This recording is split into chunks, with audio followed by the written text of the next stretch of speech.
জাতীয় কর্মসমিতির সদস্যদের নিয়ে বৈঠক মমতার। আজ বিকেল 4টায় কালীঘাটে বৈঠক রয়েছে। বৈঠকে অভিষেক বন্দ্যোপাধ্যায় সহ দলের শীর্ষ নেতৃত্ব উপস্থিত থাকবেন। বিশেষ প্রতিনিধি দেবজ্যোতি ঘোষ রয়েছেন ফোন লাইনে। দেবজ্যোতি, জাতীয় কর্মসমিতির যে বৈঠক, সেই বৈঠক আজ বিকেল 4টায় রয়েছে কালীঘাটে। কারা কারা থাকছেন এখনো পর্যন্ত এই বৈঠক নিয়ে কি জানা যাচ্ছে?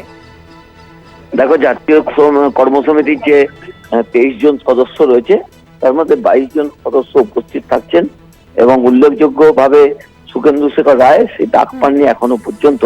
এই বৈঠক অত্যন্ত রাজনৈতিকভাবে তাৎপর্যপূর্ণ, কারণ তৃণমূল কংগ্রেসের সাংগঠনিক বেশ কিছু পরিবর্তন হবে এবং প্রশাসনিক বেশ কিছু পরিবর্তন হবে এবং অভিষেক বন্দ্যোপাধ্যায় যে তালিকা দিয়েছেন সেই তালিকা নিয়ে আলোচনা হতে পারে এই বৈঠকে। এছাড়াও আগামী যে লোকসভার অধিবেশন আজ থেকে শুরু হয়েছে, এছাড়া বিধানসভার যে অধিবেশন শুরু হয়েছে, সেখানে তৃণমূল কংগ্রেসের কি ভূমিকা হবে বা কি রণকৌশল হবে, সেই বৈঠক থেকে আজকে দিক নির্ণয় করা হবে। এবং সেই হেতুই আজকে যে দিল্লিতে বৈঠক হয়েছে, সেখানে তৃণমূল কংগ্রেসের কোনো প্রতিনিধি উপস্থিত ছিলেন না।